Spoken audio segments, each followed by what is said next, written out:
And we are hot. All righty. Let me get it shared around. Yep, share around segment.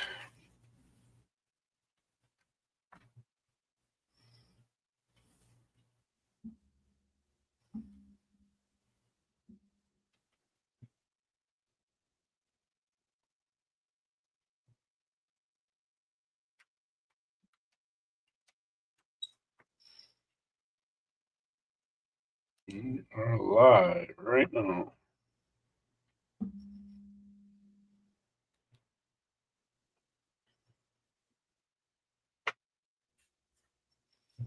Somewhere.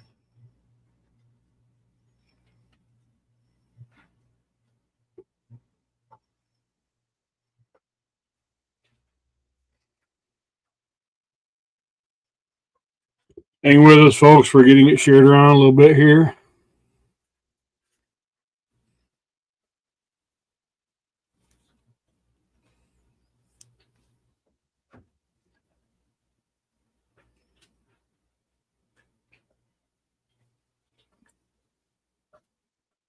Here we go.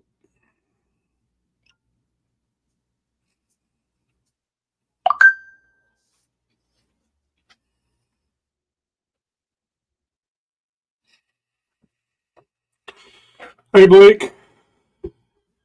Brian, hi. Hey, everyone. Hang with us here. We're in this, while we build, let people join. We're in the share around phase, the most boring segment of the evening, but just hang with us, man. It's been a really lumpy evening for me. I posted this to go live at 6 o'clock Eastern time, not 7. Work's been crazy. I've been with power, with power, back without power. I'm a generator again. Had to get the video updated so I didn't get in trouble from Lyle. Lyle, I want you to chime in and say, dude, that video looks good. Thanks for the update, man. Are we is this like the makings of a country song? Is that what we're doing tonight? I think so. Man, I do, man. I hear you, man. It's been lumpy.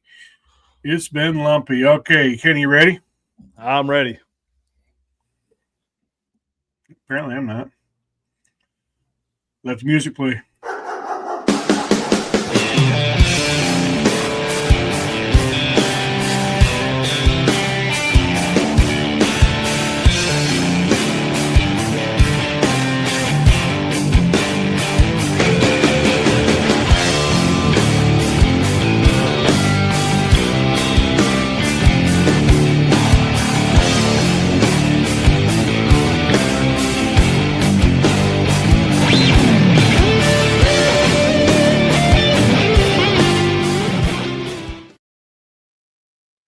Here we are, man. We are talking about testing and judging tonight, Kenny. Yeah, it's pretty exciting stuff. Exciting stuff, man. Particularly if with the work that's been going on the last several Mondays and for Ethan, multiple days, but we having a lot of meetings lately, polishing up some testing things, making it just bigger, stronger, and faster. But today, Ethan Young is going to be joining us again. He's been instrumental as the chairman of the testing committee. He's going to join us again when he gets his dogs taken care of and participate in the conversation. But really tonight, along with everybody's questions, and comments, we're just going to kind of walk through the various levels of test and what they entail, kind of a peek behind the curtain and the philosophy behind them, and just the guiding principles and the philosophy that drives the approach to everything we do, to include judges' guiding principles and everything, and just in an effort to give us that guiding light, everything that we do, if it isn't, you can't point it back to those guiding principles and that core philosophy, then we got to reflect on what we're doing. So we're always making sure that is our compass and it drives what we do. So it really makes it easy, because if we come up with some ideas and it doesn't fit that, then it's not an idea. That's We're right. not one we pursue. And I want to add something to it as well. The reason why we chose this to go after the training phase is because essentially, if you follow this framework of our testing outline, especially with the addition of one that we are just rolling out that we'll talk about when Ethan gets on, um, this really flows right into your training. And if you follow the progression of our testing program, you can essentially go from start to a pretty solid tracking dog. I'm not going to say finished, even though one of our tests is called that. I'm not going to say a finished dog because the dog is never truly finished, but Yeah. It just ties right into our training series. Yeah, finish. We can call it a pretty well skilled dog. If you can achieve that finish level, which is, level 3 in the testing. Level 4 if you include the new one we're going to talk about. If you, early on, but yeah, I mean it's certainly a skilled dog if you can do that, and then the master of all skilled with the elite. The level 4, so to speak. That there's been just that one was a fun one to develop, buddy. I mean, and just the discussions and the back and forth and the what abouts and the what ifs. Well, hey, I've had this. Oh, well, yeah, so have I. Let's add that element. Just very, very realistic and very very challenging, as well as an elite level should be. Right, and one thing that I kind of have pride in with our organization is keeping things realistic and as close to real life as we possibly can. So let's talk about that a minute, Kenny, because that is that is one of the I'll say guiding principles that was used when developing the test. And so, you want to read those guiding principles? Yeah. In fact, I was just the guiding principles. Now this is our judges' guiding principles, by the way. That. Well, yeah, but now I got to have them ready. Hold on, man. Oh man, I caught you. You caught me. You caught me with my. Yeah, I told you it was a lumpy, but I'm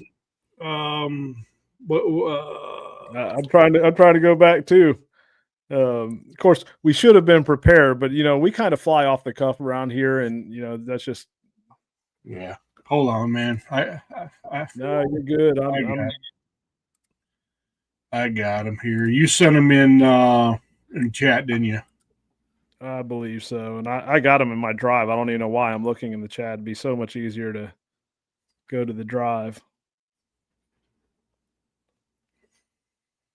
Yeah, pull them up because I'm going to go back and read the just the philosophy of the organization first because it starts there, right. And then that helped drive the judges' guiding principles, and I do that's a great place to start, Kenny. So you tell me when you're ready, and you go ahead. You want me to read this first, or you want to read yours? Yeah, read yours. Okay, so the core values for ABTA judges is.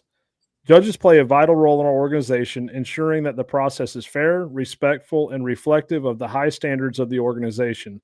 The core values outlined below serve as a guiding framework for judges to approach the responsibilities with professionalism, integrity, and expertise. These values aim to promote a positive and inclusive environment for both the dogs and their handlers, while fostering trust among participants, spectators, and the wider community. By adhering to these core values, judges can ensure a consistent, respectful, and ethical experience for all involved, further elevating the integrity and professionalism of the team. Number 1 is fairness, objective judging, impartiality. Number 2 is integrity, honesty, and confidentiality. Number 3 is knowledge and expertise, which is working characteristics, continuous learning. 4 is consistency, which standardized evaluation, clear communication. Number 5 is transparency, clear criteria, and feedback. Number 6, professionalism, respect for participants, time management. Number 7, objectivity. no external influences and focus on the task. 8 is inclusivity, openness to diversity and encouragement. Number 9, public image, social media, which is positive representation, responsible social media use, confidentiality online, respect for privacy. And we go into more detail with the judges in each category, but I was just kind of summarizing it there. Yeah, that's right. Each one has its definition, and that's fine for this. And that's one of the things that we talked about last night as we were refining the process to become a judge. We've included that this must be part of it for if you're a new guy. Maybe I'm jumping ahead a little bit, but hell, I'm known for that. But it's important enough that we make it part of the mentorship program to where the mentor must cover these with the new judge, their mentee, if you will. I hate that word, but that's what they are.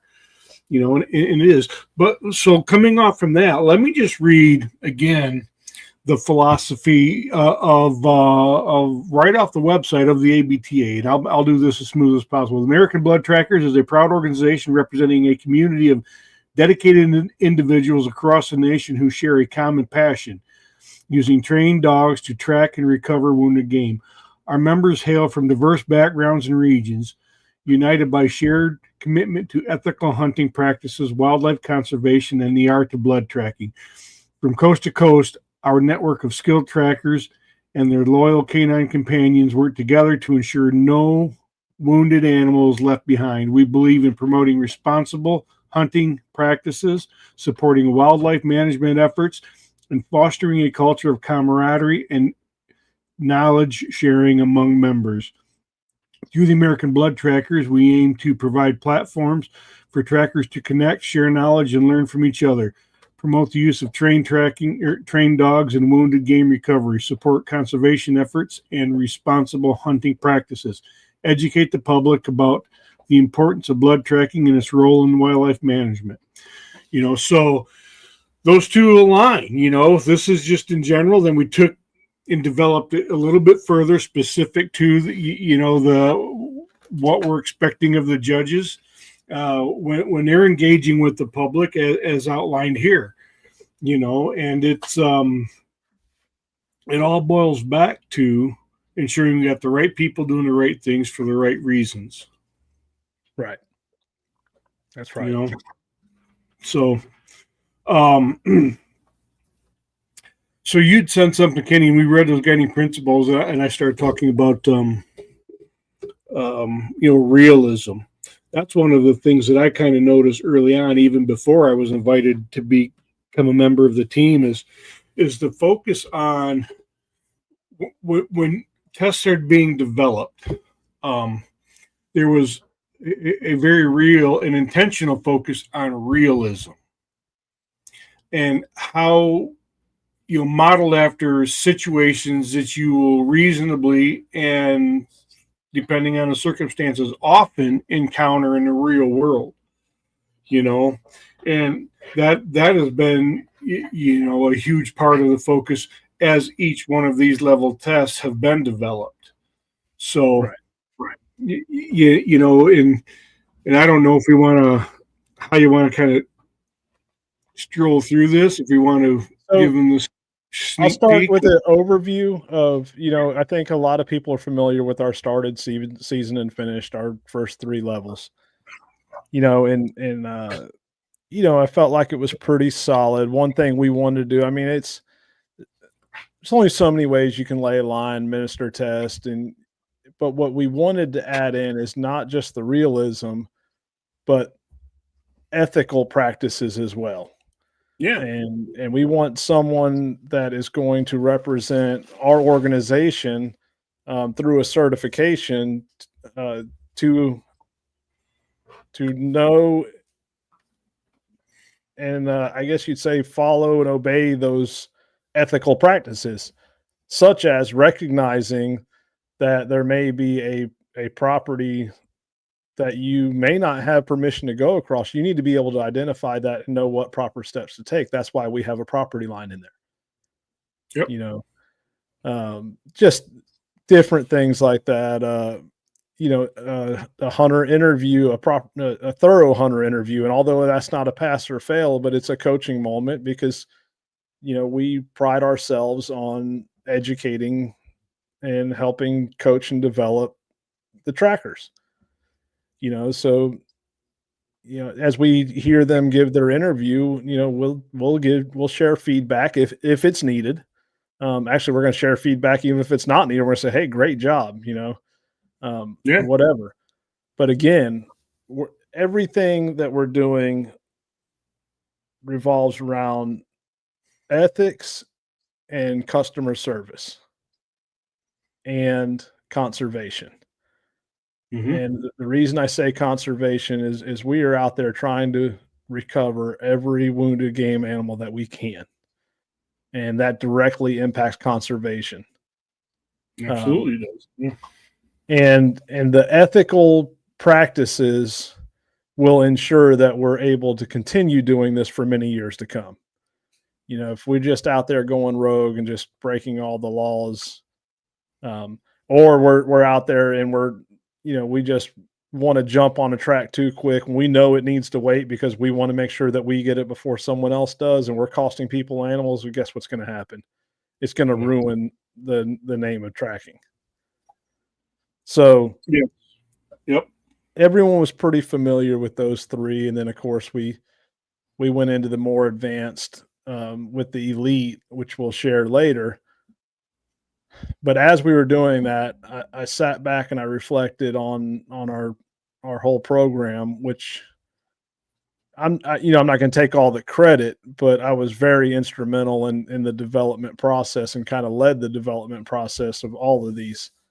But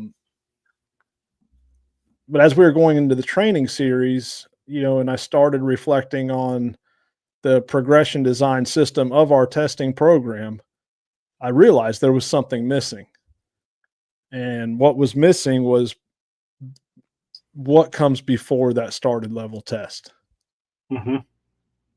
And over the years, I've tested plenty of dogs through multiple organizations, different testing platforms. And I have noticed where people will sign up for a test that has no experience at all. They're just there to try to learn something. And sometimes they get so discouraged that they don't want to continue on. So we kind of briefed on it a little bit last week, but I reached out to Ethan. I said, "Hey, man, I kind of have an idea here. We were missing something before that started level. How do you get to that started level?" And I kind of shared with Ethan what I was thinking. We bounced some ideas back and forth. And last night we had our testing committee meeting, and Ethan and I brought it up. So what we came up with, Matt, do you have the notes on that as to what the name of it? Yeah. Stand by. We basically came up with an introductory assessment, and Matt will get you the Yeah, actual we're keeping it really simple, and they're just introductory level evaluations where we landed with that, Kenny. right After lots of So here's what that is. So let's say you have a new dog, and let's say you've been working with it a little bit, or you haven't yet. You can sign up for this evaluation, and basically what we will do is we will lay a line that is 150 to 200 yards with 190-degree turn. The first 50 yards of that line will have blood. The rest of it will not. We will show you the start of it, and we will show you the direction that it goes in. And I'll just kind of explain why we chose to only put 50 yards of blood, why we chose it to be 150 to 200 yards. Yeah, right. And it'll only be a minimum of 30-minute lay time to a maximum of 60. So the purpose of this is for us to be able to watch you and your dog work that line. And it will progressively get a little tougher, even though it may seem easy to some of you guys that are experienced. But this is for the people that are maybe getting into it or have a new dog and they just want to see where they're at. And what we're doing is we're going to help establish your baseline. So we're going to watch you. And the reason there's blood on the first 50 yards is it will show us if that person is joysticking or steering the dog. If the dog is trying to work it, let's say there's some scent drift or something. The dog's working just off the line, but they're following the line paralleled. But the person sees the blood and keeps pulling their dog back. Well, that's some feedback, some coaching that we need to go through. Well, then the blood stops, and we want to see what happens at that point. What does the handler do? The dog, essentially should follow that scent line, and then it's going to get to the 90-degree turn. Now, again, this isn't a test; this is an evaluation. So what we're going to do is we're going to work with you and your dog on that line and establish a baseline of where you're at. When we are through with that, we are going to show you how to lay a line, and we're going to have you lay the line based on that baseline, and then we're going to help develop a plan for you to get from where you're at now to that started level test. Yep.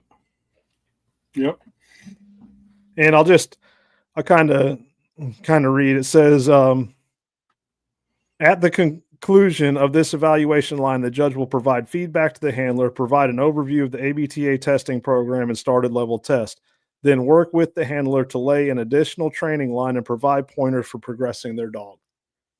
Is how it's written in the document. So, like I said, our focus was kind of that more advanced, and I just sat back when we're going through that training series. I'm like, we're missing something here. Yeah. So how young of a pup could someone, would it be appropriate for someone to bring on, sign up for an evaluation? My recommendation would be, I honestly would say no less than the 4-month mark. Yeah. There may be some people that want to do less, but I just don't. My personal recommendation, I would wait until at least that 4 to 6 month mark. Yeah, I think so too, and just based on what I've learned through my dog and throughout the course of my career and engagement in the in tracking, and just too young of a pup, that's just too much scent. They don't really, they don't know how to process it. They start getting older like that. That's a simple line, but there's a lot of scent on it because it's fresh and it's clean. But I think you wouldn't gain much, if anything, by going too early. No, now you do have your exceptions. I mean, I of course passed dogs at 3. I passed level 1 tests with dogs that were 3 months old, but that's not the norm. So oh, there's Ethan. We got Pop Ethan in here. Good Lord, slacker dog. We're get too caught up in correcting us in the comments, Ethan, that you didn't have time to jump on. Y'all were looking for the name. I had it on the top of my head, so I just tossed it on. I'm just Hate away. Yeah, but Kenny, you're right. And another way to look at it is you don't have anything to lose by not going earlier than 4 months. You're not losing anything. No, so to get a good quality assessment, give your dog a certain level of, I hesitate to use the word maturity with a 4-month-old puppy, but as opposed to a 12-week-old puppy, I guess it's relative. And the way I like to term that is maturity and focus. Yeah, there you go. They're not going to be mature as far as fully developed or anything like that. It's just mature enough to remain focused at the task that you're asking them to do. Yeah, hence why the line is only 100 yards long with one turn. We want it to be have a turn, have a check, just to see what it does there. We want it to lose the blood before the 90. just to see if it can continue the line after the blood. And it's not a pass or fail. It's not a test. It's just an assessment. Nothing's wrong if your dog doesn't go past that 50 yards of blood. Nothing's wrong if your dog can't acquire the 90. That's the whole idea of this, is to, particularly depending on the age of the dog. There's no wrong in any of it. It's all about learning and coaching through that stuff and giving the handler the tools to continue to work through that. Right. And there's nothing wrong with it. Doesn't even engage with the line. I mean, that's right. Maybe someone just doesn't have a clue where to start, but we're able to coach them through that. So, that's why it's not a test, it's an evaluation. And, the other thing, like, we want that, the reason it's 150, 200 yards and, we have the 50 yards of blood, and the blood isn't for the dog, it's for the handler to, Yeah. And the reason we want it to stop prior to that 90 is we don't want the handler to steer the dog through that 90. We want to see what's going on there, the total package of dog and handler. But if the handler does, because it is human nature to instinctively do that, we don't even realize it at times, it's a coaching moment. Correct.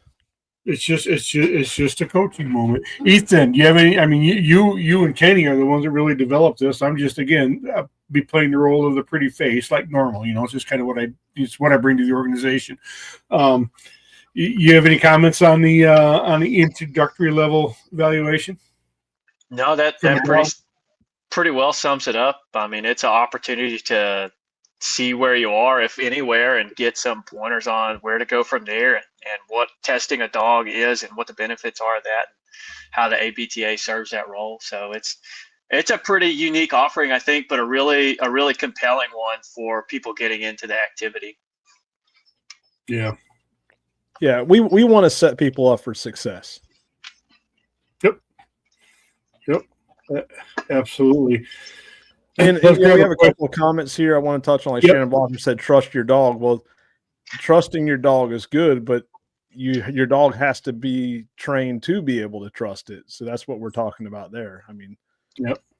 And yes, trust your dog, but always verify it, because just like us, dogs have bad days. Dog makes mistakes, So I do agree with trust your dog, but there are times where maybe you shouldn't. No, but that's by knowing your dog, and you only do that by doing things like getting evaluation and getting time behind your dog. I mean, correct. Yep. And Gene Ferris said, would starting a pup depend on how well disciplined it is or how much it has matured? Absolutely. Yep. Cool. So then the natural progression is, if they want to continue with the testing series, which, like you said, as you opened up, if we call the introductory level the absolute foundational piece, and not by no means a requirement, but absolutely a great opportunity for somebody who is very new to it and maybe has never had a tracking dog before. It gives them a very, very good foundation. Correct. So then I don't want to say that this is only for someone new into tracking. Maybe you do have experience tracking. Maybe you have a new dog. You just want to see, hey, where does someone else think I'm at? Yeah, right. Yeah, great point. And then, like we said, if you follow the sequence, the started, the season, the finish, the elite, all of that is set up to be progressive, and one is foundational to the other, and as you continue to prepare for each level, it's all because it is so scenario based, as I call it, real world scenario based. You are training and developing a tracking dog and handler. And handler. Yeah, that's a great point. Great point. Yeah. Ethan? Any? Yeah, the and handler is important. That's where, I don't know, myself as a trainer, that's where probably the biggest point in the process, where I guess the most important point in the process is that handoff from dogs I train to preparing the handler to have a dog that's trained, and then continue to either maintain or progress it. So you can absolutely have a great dog in the hands of the wrong handler and performs poorly, and vice versa. You know, some dogs are super independent and resilient to mistakes and what have you. But yeah, I mean, dogs are prone to influence, and obviously on the actual field experience side or field tactics side, if you're not, you know, learning the anatomy and the tactics and wait times, you could be having a great dog that is just not set up for success, and the animal's not, you know, it's not going to be a scenario where you recover anything because you haven't developed yourself. Well, a great dog can make a bad handler look good. And That's a right. bad handler can make a great dog look bad. You know, it goes hand in hand. You know, I agree. speaking of Shannon Blocker, we said trust your dog. You know, I was able to judge Shannon's dog for one, and Shannon's got some great dogs. Shannon's a good handler. But if I take that dog, although it's good and it's independent, and I put it in the hands of someone that's green that doesn't know, they may overhandle it and the dog look pretty bad. Yep. Although especially his lab, I don't think anyone could steer that dog in the wrong direction unless they had it on a lead and, you know, pulling it around. But, you know, again, and I think a lot of the people that's chiming in the comments, they're pretty seasoned handlers, and that's why I wanted to touch on that. Trust your dog. You know, a seasoned handler that knows their dogs, sure, you know, trust your dog. But when you have someone that is new, a new handler with a new dog, both of them are going to make mistakes, and especially a young dog is going to make mistakes. Of course. Yeah, it's just part of the development. It's inevitable. You can't, and you should expect them to make mistakes and be prepared for it. That's, you know, I just got back from the Missouri event, and that's one of the things that was talked about there for new handlers. There's in the real world, you're going to be the highest of the highs at times, thinking that your dog's going to find Bigfoot, and then you're going to be the lowest of lows, and you're going to be ready to give it up. And as a new handler, you know, neither of those two things are true. Right. You know, and just particularly the lows of the lows. You know, it's just part of the learning curve. It's part of the experience building, and that's how experience is built, by getting in the field, getting behind your dog, making those mistakes that are inevitable. You know, the best we can hope for is they're kept to a minimum, and when we do make them, we learn from them, and learn how to, you know, and can learn from them. And then not only learn from them, my favorite line is, yeah, you can learn all you want, but if you don't apply what you learned, there is zero value in what you learned. You got to apply it. Right. Absolutely. Is that Otto, Kenny? It is. No, this is Moose. Oh, hi, Moose. I have a Moose. Moose's debut. Yeah. Yeah, Moose is. Well, you'll see why he got his name. Yeah, he looks like for wire-haired Dachshund. Is that the one who was baying up that cow the other day? You sent me or whatever. Yeah. Yeah. Okay. That's funny. That's too funny. Let's grab a question here. Perry Lawrence says on the finish test they have to be done at a seminar, right? Currently, yes. Perry, that's been discussed. Currently, that is the status. So one thing I want to say is our testing committee is very, very active. It's actually every day there's some form of communication and working on something daily. Yeah. And Chairman Young is really truly doing a yeoman's work in championing all of that documentation and in leading that band of Heathens. married men. So Yeah. So we started off with the introductory. So, now let's flow into the started and let's discuss the attributes and the reasons for them. So started level test, begins with a hunter interview. And we actually states thorough hunter interview. And it's not just about, the questions of what you would ask at the shot site. It begins before then. We want to know, what kind of details are you looking for? Now I'm just going to tell you, the more experienced I get, the less I care about some of the information. And we cover that in seminars. And actually, Matt and I, we were talking about the Michigan event coming up. And, I kind of told him my stance on it. And that's some stuff we're going to cover. And we're going to cover it in PA. And I'm probably in Alabama. I'm sure some of it will be brought up. But so it starts there. We want to hear, where are you at with your interview process, the questions you ask.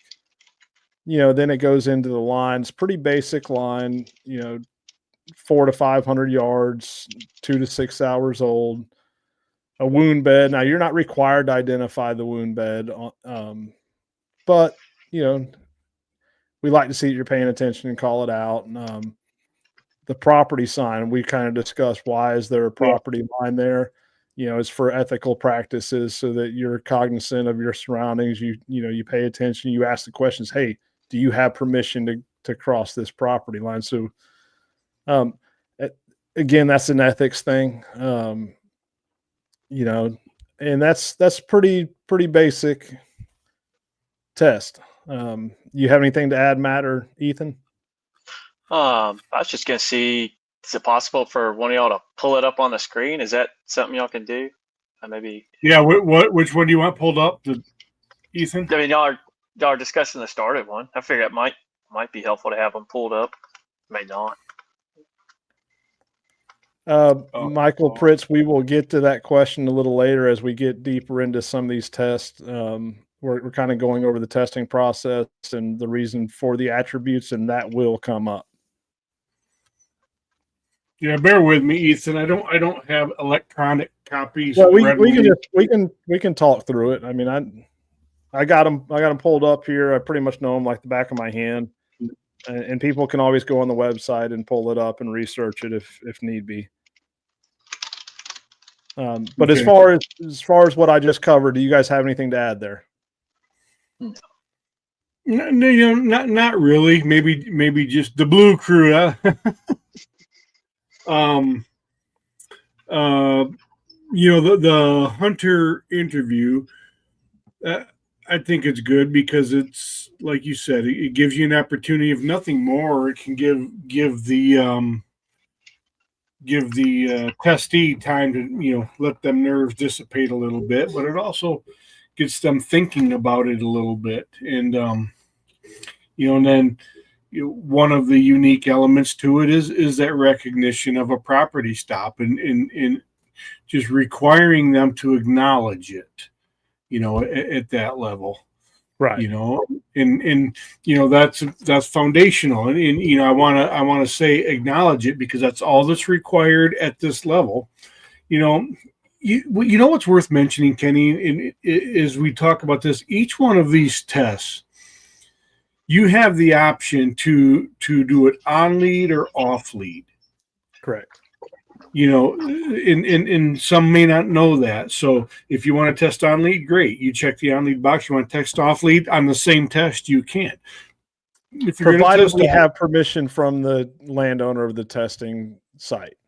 Yes, of course. Yes. But if you test off lead, that does bring one smaller element in early on in the test to ensure that you have control of your dog. But Demonstrating recall. Demonstrating recall. Yeah. So I say it's not, the only thing you have to do is acknowledge it. Well, if you're going to be off lead, and appropriately so, because off lead does increase the level of risk and responsibility for the handler. So if you're going to do it on any of these tests, excuse me, it's going to increase that level of responsibility within the within that test, but nothing bad or overcomable by any stretch. And if you don't mind, I want to hit a couple of these. Yeah. Let's do it. So Matt Lord, he says, I know hunter interview is important, but I've been told 90% of what they say isn't true due to buck fever or whatever. What details should we prioritize? So I think I wouldn't say 90%, but and I don't think that they mean to give false information, but the things you want to ask are, where do they think they hit the deer?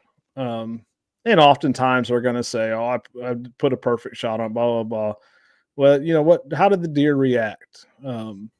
What kind of sign did you find? What color was the blood? Do you have a picture of the blood? How long did you wait? So I'm not looking at the total picture to see, necessarily whether they're right or wrong, but if you ask enough questions, you're going to paint that picture, or they're going to paint that picture for you. And you kind of put all the pieces of the puzzle together.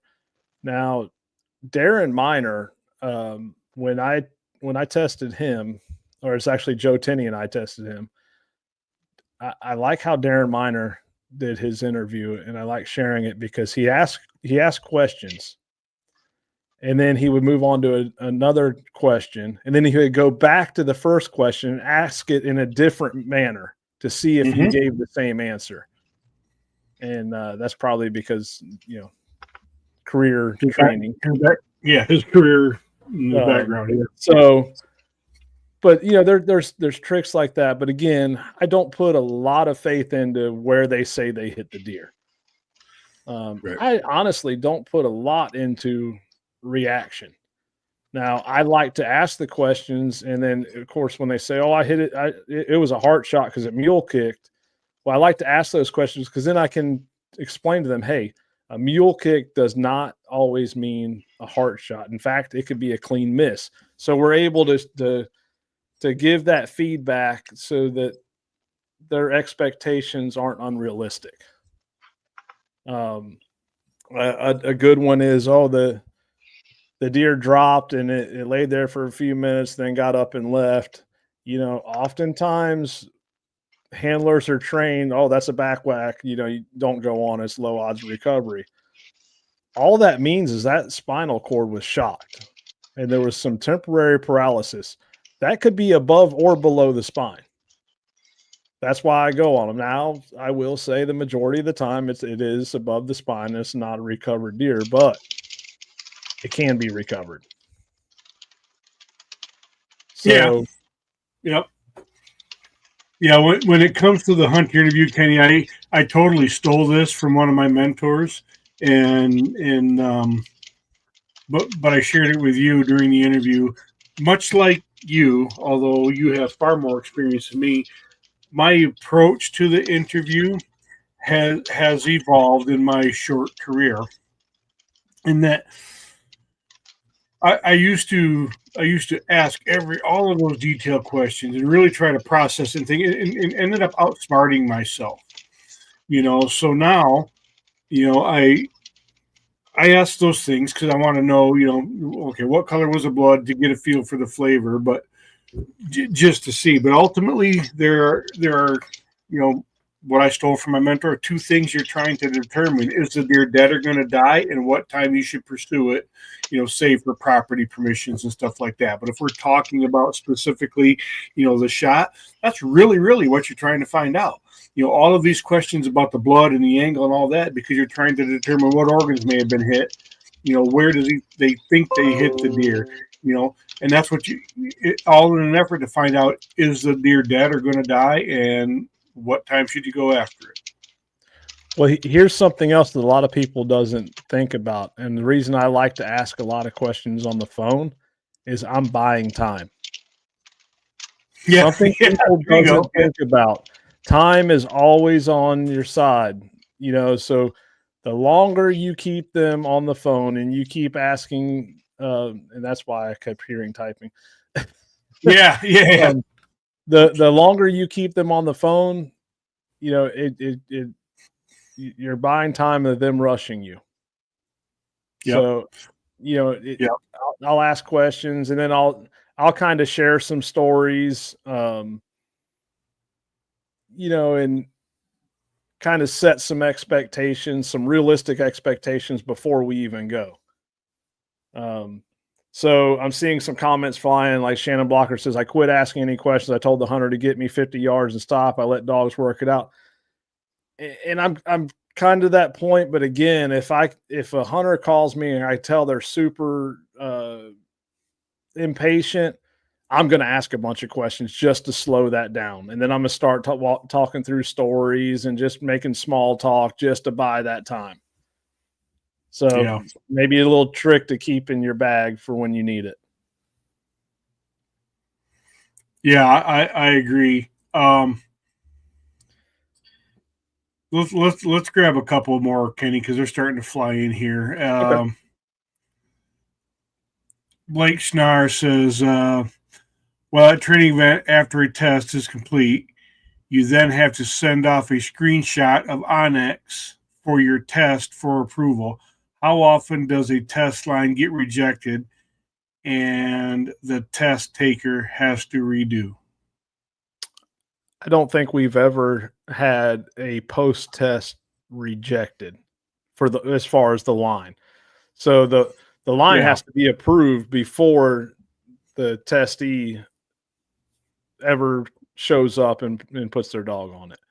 Now, we have rejected some there.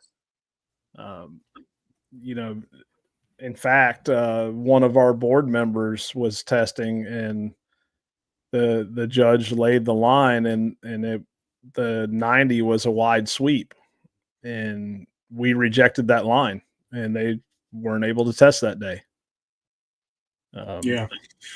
So let's set that up for those, maybe folks don't know that. So the process at a real high level, an ABTA test line is laid by the judge in accordance with the standards for the level they are testing for, with all of the attributes flagged and marked, and those crispy 90s, as Ethan calls them. And then that is it's to be documented on two devices. Your Garmin is a primary, then another secondary mapping system. We prefer dog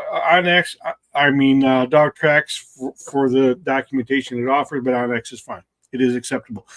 That then, before the test is even run, has to be sent to the testing committee, and that line has to be approved to ensure that it does meet the attributes as outlined for that level test. Once someone from the testing committee responds with a thumbs up, you now have a runnable line. You run your test, you administer your test per the testing protocol, and then you submit the results of the test, the overlay of the dog, again, the Garmin and the secondary mapping system. Garmin is preferred. And then you submit that to the testing committee. And with your feedback as the judge and your recommendation, the testing committee will review that line that you laid. It reviews the path the dog took over that line. It considers your feedback as the judge. Did they hit the wound bed? Did they, whatever the criteria are, and then a pass or fail determination is made at that time. So, Blake, I think what you're talking about, like Kenny said, there are some lines that are rejected before they're run. But if you're talking about how many tests are a no pass.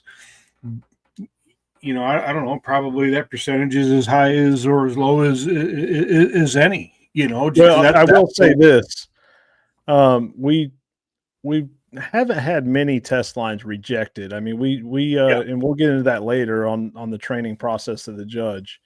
Has it happened? Yes, but normally it's early on. In fact, I only know of maybe a handful.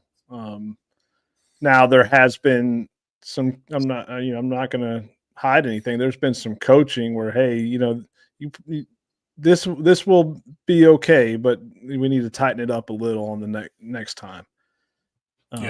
And oftentimes when we question it, it's a matter of we just need them to zoom in because it may look like a sweep when it's zoomed out, but then when you zoom in, there is actually a 20, a sharp, crisp 90. But then they had to maneuver around something 20 yards later. So when you're zoomed out, it doesn't look crispy. But as far as the actual test, I'll say this: the vast majority of the time, someone or the people know they failed before it even gets to that point.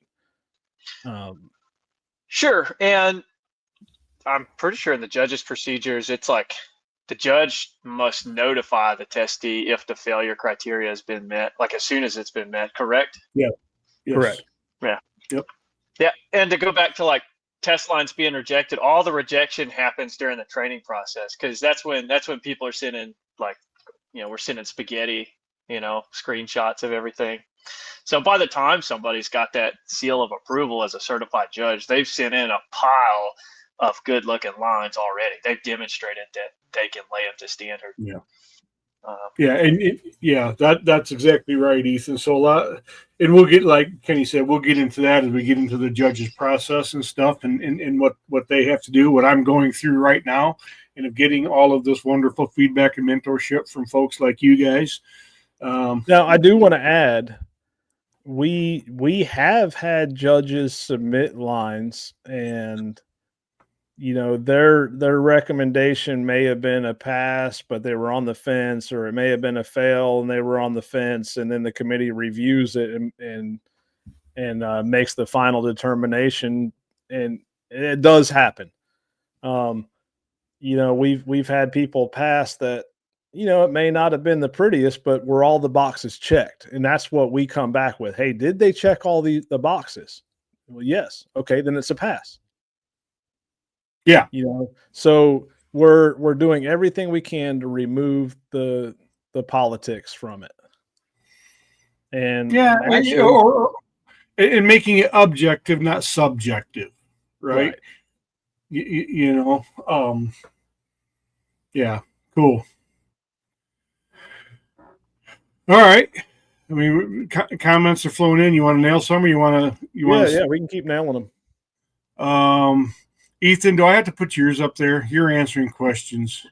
No, I mean, I think someone just asked a cool one that I was tempted to, message, but I think it'd be cool for someone to address over the live. That's Jess Mother Cell's question. What makes people think they have to test? If you can see that one. Who wrote? Whose question is it? Jess Mother Cell. Yeah, so what makes people think they have to test? To me, it's a personal preference thing. I have seen solid dogs fail a test, and some dogs that passed the test and struggled bad when on an actual track, because there's some states that require you to be certified. Great conversation piece, Jess. Kenny? Yes, there are some states that do require a certification. There are some state networks or groups that require certification for you to be listed on their state list. That's right. Now, I do want to address the first part, that what makes people think they have to take a test. I don't think anyone thinks they have to take it unless they're required to take it. There's people that want to take it. And, I used to be one of the people that next line, it says, to me, it's a personal preference thing. I've seen solid dogs fail a test and some dogs that pass the test that struggle bad on an actual track. That used to be my philosophy, but once I actually got in there and I started doing it, I realized, hey, this is fun. not only is it fun, it's keeping me active with training my dog, working my dog, and maintaining that working relationship with my dog. And as you start preparing for these tests and you go through these tests, you do develop more skill and more bond. And, there's no downside to it. Can you, if you can think of a downside, please tell me. And I really struggle with that part of people saying, "Oh, I don't need a ribbon to put deer on tailgates." No, you don't. And it doesn't mean that because someone's passed a certification, their dog is better than anyone else's. And yes, That's right. you may have found deer behind someone's dog that had a certification. Guess what? There's been deer found behind you. And if there hasn't, you just haven't been tracking long enough. Yeah. Yeah, Ethan? I think to me the most compelling thing is like, you see the dogs, they bring up the dogs that don't do well on test tracks. And to me, that's my experience is most of the time the dogs that have a good amount of legit seasoning in the field, like they've been on real tracks, real recovers and what have you. And then there's a period after that where they may find this way less fun relative to that new thing that they've been doing, which is piling up real deer. And I think there's this idea out there, if I try and get my dog to run these training tracks, I'll burn them out, make them bored. And, there's no real purpose anyways, because we're finding deer. And I totally think it's possible to burn your dog out and, maybe stress them out, trying to get them to train and what have you. But I think that's just bad training. And I, so far, haven't found a dog that can't nudge past that. And I don't really feel like it because it's not a leg shot that I'm going to be able to go, run down in the moonlight. But to me, the coolest part is like it's a benchmark to just check your training against, as well as check your ability to train. Like if your dog will engage in training lines, the sky's the limit on what you can do and what skills you can what challenges you can expose them to and skills that you can develop. And those skills, even though they might run it with less drive than they run like a fresh swinging leg, but that skill transference is absolutely 1-to-1. If you show them something super complex and they have to search through it or search for it, whatever that is, I mean, that shows up as in the field as another tool in their toolbox. And I think that to me is the most compelling part of testing, is just getting test ready means getting your dog to where it'll engage with a training line. And then you have the ability to train. And not just if any of that made sense. Yeah, and not just that. I want to add in the part of when we train our dogs, most people are laying their own lines and working their dogs on the lines that they lay. Now, there may be some people out there that team up with someone and they get to run some blind tracks. But at the end of the day, the majority of it is you laying the line, you following your dog, you critiquing your dog. Who's critiquing you? What set of eyes do you have following you? So you may be making mistakes that you don't even know. So, and I'm just I'm gonna throw John Vaughn under the bus here a little bit, and I know he wouldn't mind. John trains dogs with us every day, literally every day. 10, 12 lines a day plus, and if I'm not out there working with him and he's videoing them, I am reviewing the videos to see the progress of the dog, as well as how, what's going on with the training line. John has trained over 200 dogs with us. And he will still steer a dog at times. Unwittingly, probably just he's not even realizing he's doing it.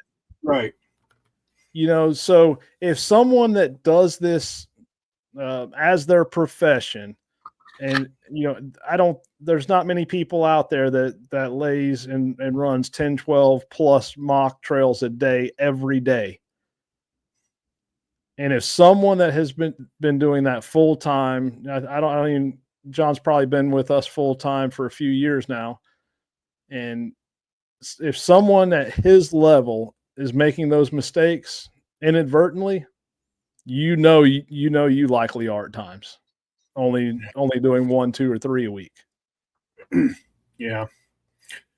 I guess my comment to that question, and again, it was a great comment / question because it inspires good conversation. And like I said, I just came back from the Missouri event. There was a lot of testing that went on there. There were a lot of successful people. Congratulations to those who were successful. And there were people who did not pass the test. You notice I did not say failed. They did not pass the test. Congratulations to the people who did not pass the test because you got great feedback. I talked to a few of them. One of the people I talked to was a really interesting conversation. And it wasn't long, but it was neat because, this person is a dog trainer, different genre, but got his pointy-eared dog in, started tracking, pretty new tracker, and started training. He said he was so nervous on that level 1 test. He said his dog sensed that. He said he could just tell his dog kept looking back at him and just knew that Dad was upset and stressed about something, and hence, he believes, and so it makes sense to me, that it impacted that dog's ability to focus on, the line, and the dog did not pass the test. But that dog is going to put just as many deer on the tailgate. The dog doesn't know it failed the test. The dog doesn't care that it passed or failed the test. So it doesn't matter. But there's a lot of comments, and I want to, because we're in the moment, Kenny, I want to hit a lot of these comments and feedback on this very topic. Yeah, I don't even care if we get through all this stuff. I mean, it's what they want. Yeah, because there's some really good stuff here. But yeah, I mean, the testing, man, and I'll tell my story very briefly again. I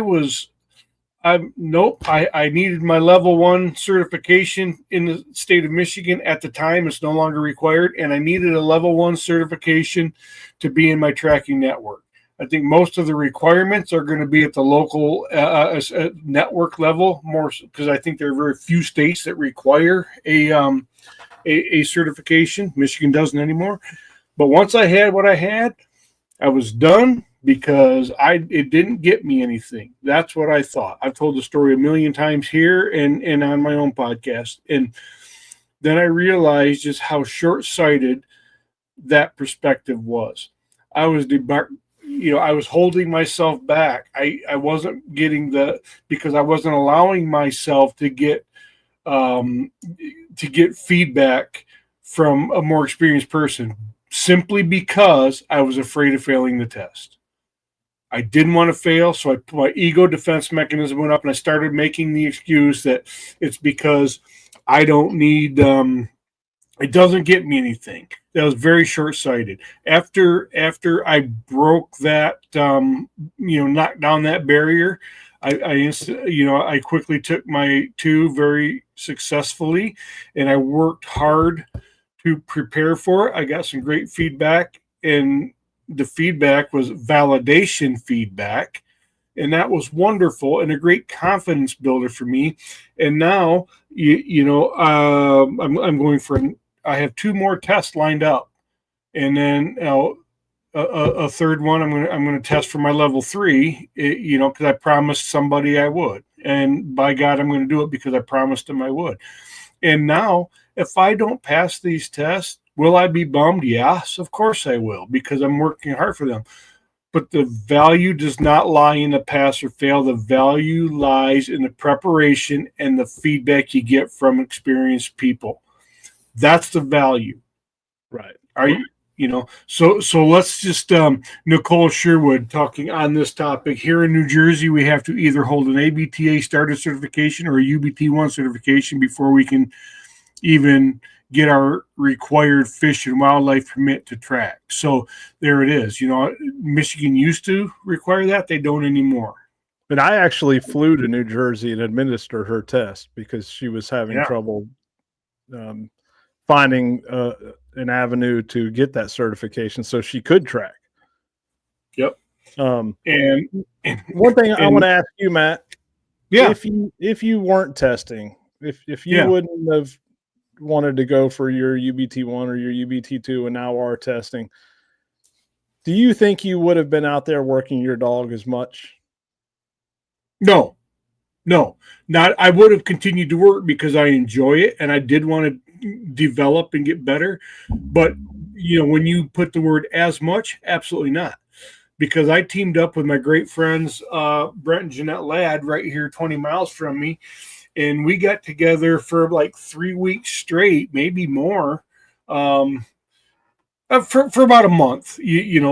We'd get together and we were trading lines. And I wouldn't have done it that frequently. And we, all three of us took our UBT2s at that same event. And all three of us has zero problem passing them, not because we are extraordinary by any sense. We were simply prepared. And because I was trying to preparing, I was getting in the field and doing the work, and doggone it, I learned something in the preparation. I learned something at the test. I've got to get going and prepare for the one I've got coming up at the end of May. I've done a little bit of preparation for the one I've got coming up this Saturday. This Saturday is an ABTA starter level, and I've done some of that here as I've been, using that as practice for my judges process. So, yeah, the answer is no. I wouldn't have been out as much. Right. And Perry Lawrence says right here, totally right on that, Kenny. I have gotten good advice on tests on my fails and passes. Yep. Now, yeah, Emily, personally, it's great to have the goals of passing the test to keep us rolling in the off season. Something else I want to touch off, which is not related to her comment, is I see this trend of people getting a certification, putting it on their truck, putting it on their cards, thinking that it's going to give them some credibility to the hunter. But at the end of the day, the hunter doesn't know what our organization is on average. They don't know what UBT is. They don't know what the tests are. They don't know what the certification means. What they care about, can you find my deer? Yeah. So to do it for marketing purposes as far as to hunters, I don't think there's much benefit there. Yeah. If any. What I will say, and then Ethan, I'm going to give you a minute because I've been monopolizing it here, but I do think the test does. I do believe that it's a credential. It does. The average hunter doesn't care. The dogs don't care, but it does verify that your dog understands its job, and its job is to follow a line that starts here and ends there. So it is a validation. You're right. I mean, I have UBT certified on my business cards. Just people don't know what that means, but that they can look at it and go, oh, okay, so he's certified in something. So I do think there's an element of credibility, but for heaven's sakes, it does not mean the person that doesn't have that on their card are any better or any worse by any stretch. Right. But I will not. I will not diminish that there is credibility in a certification. It's not just it's not a useless piece of paper because it validates the work that you've done. No, I agree there. I'm just saying as far as to the hunter. I mean, I've handled and tested and passed, I don't know, 40, 50 dogs on tests. Yeah. I don't advertise that anywhere. No, for me, I mean, I'll just tell the story about my first test. I failed miserably. I took a dog to test on a level 2 test that had 600 recoveries, 600 tailgated deer. And we didn't make it 100 yards and failed miserably. Can the dog put deer on tailgates? Yeah, it put a bunch of deer on tailgates. It still does today. And Can I handle a dog in the woods and recover a deer? Sure. But I sucked that day. I mean, it just my Yeah. nerves got to me. And it showed me some things that I need to work on. And actually it really wasn't early on in my tracking career per se, but it was a point where a lot of us get pretty comfortable. We think we're almost invincible at times. We're on a good stride. I had a 69% recovery rate that year. I mean, we were crushing it. We were recovering deer that we probably shouldn't have recovered. I mean, just crazy stuff. And I was on cloud nine, and I got humbled real quick. And Oh yeah, yeah. if you notice my verbiage, I failed the test within 100 yards. Yeah. Yep. Yep. Yep. Ethan, you have any more you want to say on that? Boy, the comments are flying in here, man. Gosh, I did have one, and now I've since lost it. Oh, well, one thing I was going to point out on my business card. It says certified dog butler, which brings up another point that I don't have any personal dogs that are certified. I've only tested client dogs, so I don't know. Take what you want with that. I've never had anybody ask about certification or anything in the field. And to y'all's point, I would imagine if they could see, okay, Jim Bob, I could call if they don't know anything else and they look up and there's Jim Bob and I'm bad at making it, and Ethan, and one's certified and one's not, that might nudge them in one way or the other. But other than that, I don't think it's even a thought that crosses their mind. Or Poll some hunters, and I think you'll be shocked. They don't care. They care how many deer have you put on the tailgate. Sure. Yeah, I agree with that. No, I've never had anybody ask me if I'm certified. I haven't. I'm only what I refer to myself as a moderately experienced tracker. No one has ever asked about my certifications, but they do ask occasionally how many deer I've recovered. But they've never asked, and I've never heard of anybody shopping a tracker based on certification. They'll shop them based on price and how quick you can get there. Both are also wrong reasons to shop, right? But I've never heard them shop for certifications. No, I have. I mean, I do know of incidents where people have asked, because we are, the organizations and the testing and certification is gaining some popularity even outside of the tracking community. It is. Yeah. But at the end of the day, what most hunters care about is who can get there the quickest is the number one. And number two is how many deer have you recovered? Mm-hmm. Again, not correct, but that's just the hunter. You got a comment you want to pull it up, Kenny? I'm scrolling. Just looking at Chuck Darby here says the thing is all the testing is to show you where you need work or what your dog needs work on. And I mean he's right. And too many times we become complacent and going out there and having someone else follow behind you. They're going to see stuff that you don't. Yep. And here's Perry validating that.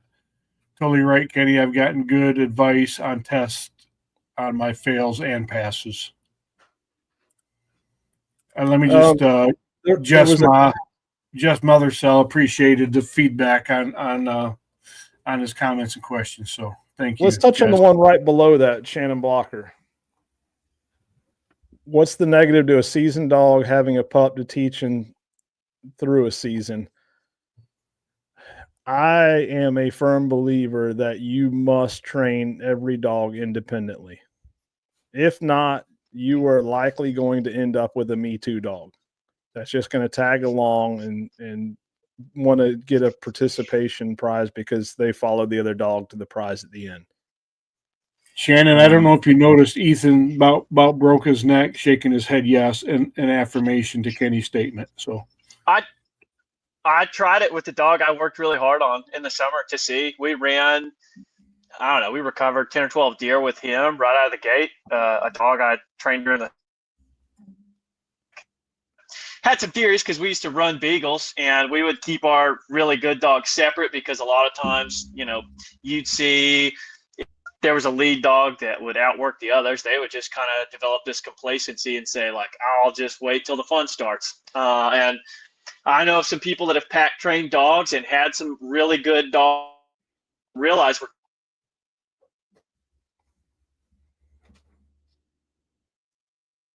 And there goes the connection again. there goes Ethan. I think we've talked to him about his Starlink. More stars and a better link. So one thing I want to point out is I'm in the area I live in. Our community is very well known for hunting deer with dogs. Yeah. And okay. Typically, people that hunt deer with dogs, they'll put the dogs as a pup into a rabbit pen. Some of them, but a lot of them will just turn young dogs out with older dogs, and then they talk about, oh, I got pack dog, or the end of the season, I'm getting rid of this dog, it's a pack dog, and they talk about their trail dogs and their jump dogs, and basically their trail dogs are dogs that still there, man. Have a lot more natural ability. And, I got you. Yeah, I seemed it got chopped.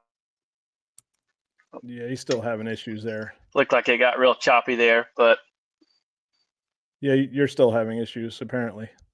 Okay, that's fine. You're okay now, Ethan. You've stabilized. We just Kenny picked up the conversation, so we'll let Kenny finish his thought. But you're good now, Ethan. Yeah, so I see it a lot in my community because there's just so many deer dog hunters, and they will literally just turn. A lot of them will just turn dogs out, young pups out with the older pack, and you'll see one or two out of 20 dogs that make what they call a solid trail dog or a cold nose dog. It's not actual training. Some of them do, don't get me wrong, but the majority, they get a dog that has the natural abilities, that picks it up quicker. And, those are the ones that they're calling their trail and jump dogs. It's not training. They're just packing them in. And most of the dogs that they dump out of that box to chase that deer are just tagging along, barking because the seasoned dog is barking.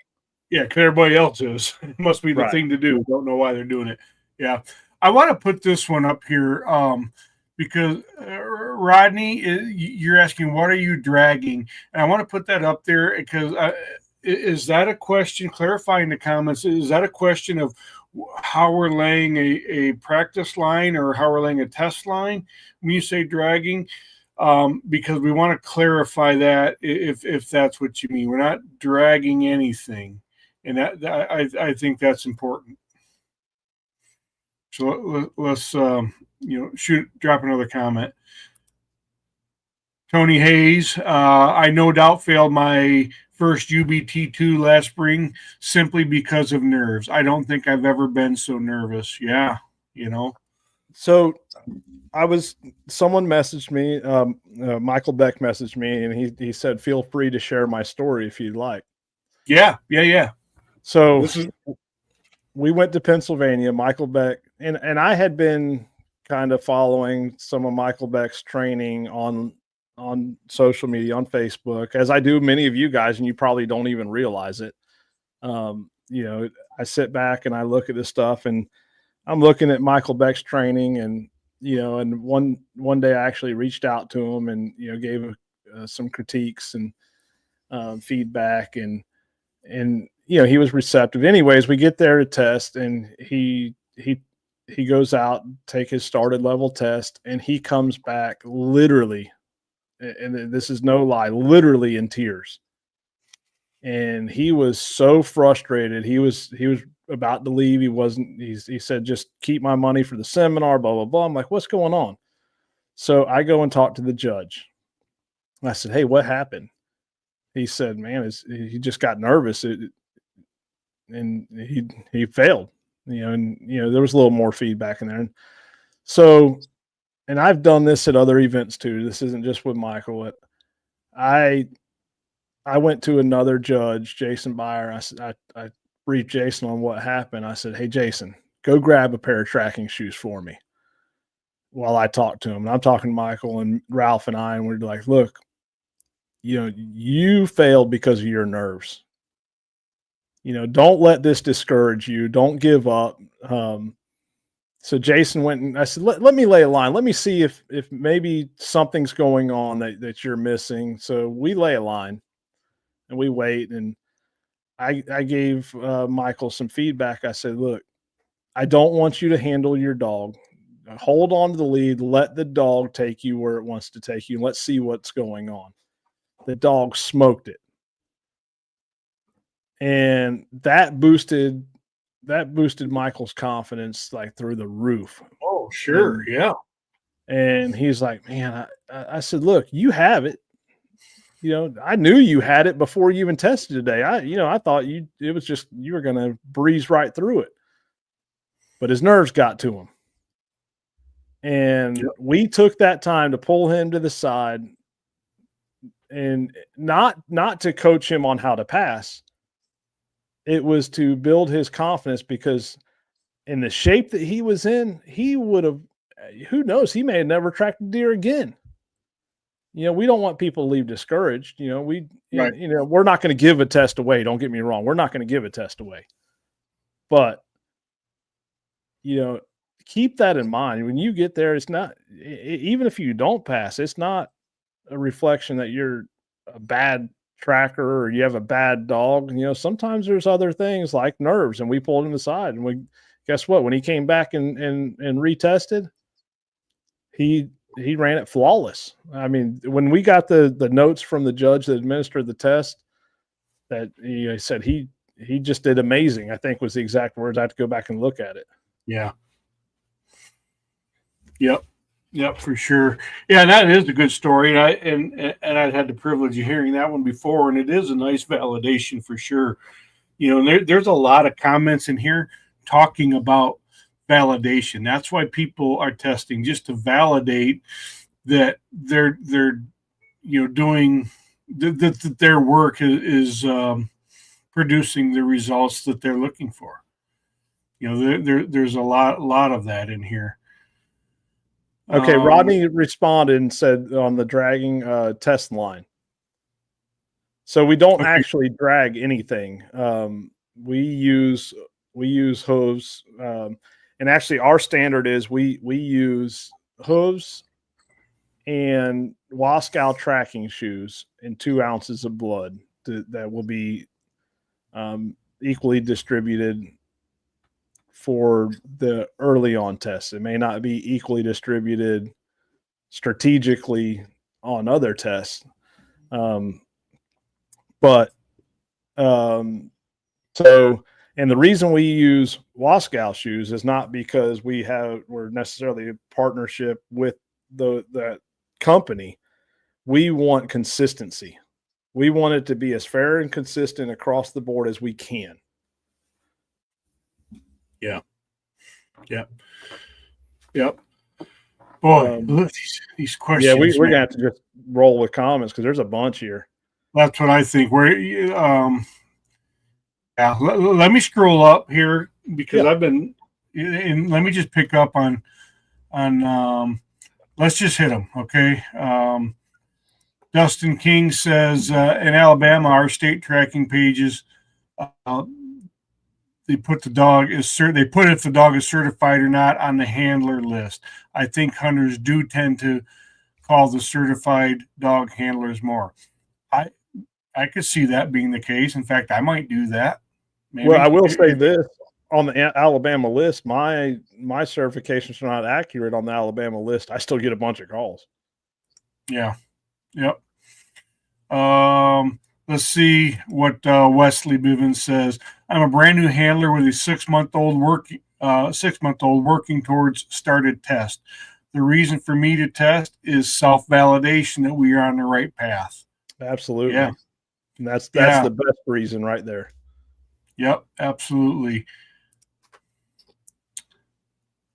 Michael Pitts, does going on a lot of unrecovered deer hurt the dog in any way?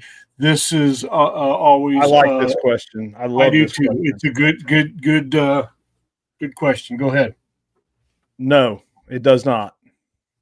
It hurts the handler's ego a little bit, I guess you'd say. But no, you will learn, you and your dog will learn more on the unrecoverable or unrecovered, unsuccessful tracks. Unsuccessful is Don't say unsuccessful. Yeah, say it.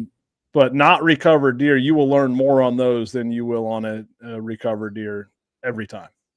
Some of the, like we always say, some of the best dog work happens on deer that don't end on tailgates. Ethan, you're standing on your head, buddy. There you go. Yeah, absolutely. It is that dog.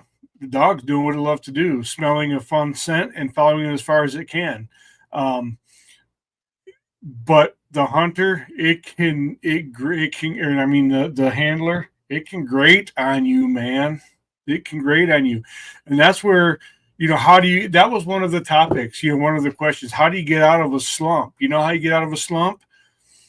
You take another track. Yep. Because it's cyclical. Why? I don't know. No, it just is. Some of the most well-known trackers, social media wise, were at this event, and they're talking about their 0-14 streak. Yep. Oh yeah. I was actually going to mention that Randy Vick and we had a conversation one year.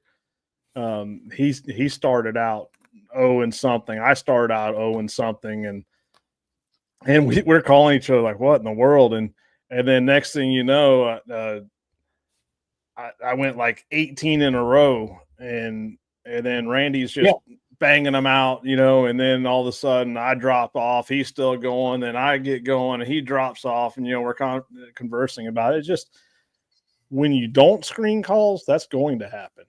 And I don't screen calls. The only time I screen calls would be if it's late at night and I don't want to go very far. Yeah, you're screening it for distance and right. things like that. Yeah, that's different. And prioritizing. Yeah, yep. So let's Robbie's, because this is interesting. I'd be as a breeder, Kenny, interested in your thoughts on this one. And Ethan, chime in, buddy. I think having a certification helps when breeding is involved. Shows you have a certified working dog versus a non-working dog. I'm just gonna be honest. It's a sales and marketing tactic, to be completely honest. I mean, I've trained dogs from pounds that you don't even know what was in them.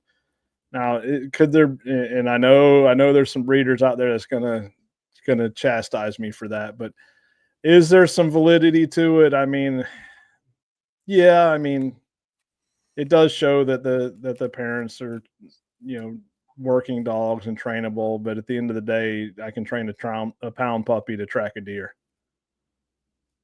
Yeah. Yep. Ethan, if we're being honest, Yes, of course.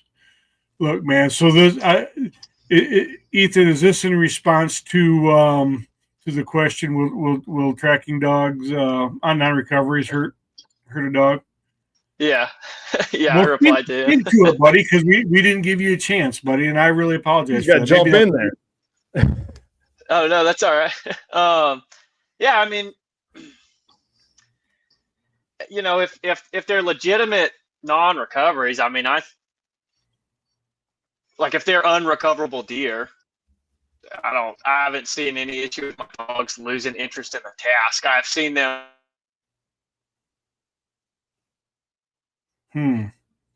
Again, needs more stars for his link. Okay. All right, Ethan. Sorry, buddy. Let's look at Calvin here. Wait, I think you meant way to go, Calvin, not way Tongo. Unless you're speaking, Waitongo, Kenny, struck Matt's nail right on the head. Haha. Where is the, I think he where is means the, where I see the validation. yeah, where I see the validation to hunters is when they have been following your tracking page, seeing your progression throughout, and then knowing you were able to pass a certification you set out for. So sorry, Kelvin, for my third grade reading inability. Yep. Yeah, I mean that's accurate. I agree with that. Here, one. What's all I'll say. I agree. I also look at it as if someone was buying a pup for me as a point of dedication. Must be back to this the certification for breeding. I got to read this, and I'm starting a GoFundMe to get Ethan some internet that works. We picked on it the other day because he does have Starlink, and Kenny and I both have it too. And he must not, like I say, he must down there in that part of Arkansas. There must not be many stars to link to. I guess I don't know. So Tony Hayes' comment here, says, I was surprised how many calls I received through the UBT website, and they mentioned the verified. It's a green check mark for passing a certification. I'm going to tell you, I rarely get a call off the UBT website. And it's probably because our state network is so strong and been around so long. In fact, when I do get a call from it, it's someone that may have just moved to the area, kind of new to the area and doesn't know yet. But I almost never get a call. And the verified, they probably don't even know what verified means when they're just thinking, okay, well, verified, it must mean something. I don't know, but maybe I should call this person. Randy Vick's comment. I was just going to. I use that a lot, and I give all the credit to Randy. Randy's been a friend of mine, a tracking buddy for many, many years. And he says this all the time. All a tracker has is his or her reputation. Yep. And isn't that the case with anybody for anything? But you're right. I agree with that. Let's look at John. John, I think you had John's dog for a while, Kenny. Yes. I think it helps new trackers to give validation to their dogs. Not that they may ask, but it's something that allows us new guys. We can say we don't have a ton of experience, but we are heading in the right direction. Yeah, I mean, I think there's that's what I mean. It gives credibility that your dog, somebody has said your dog knows how to follow the line from this point to that point. Yep. And I think more so than that, it builds confidence. And 100%. And one thing you need when you're dealing with hunters is confidence. If you're not confident when you're talking to that hunter, they're not going to be confident in you. Yes, absolutely. Yep.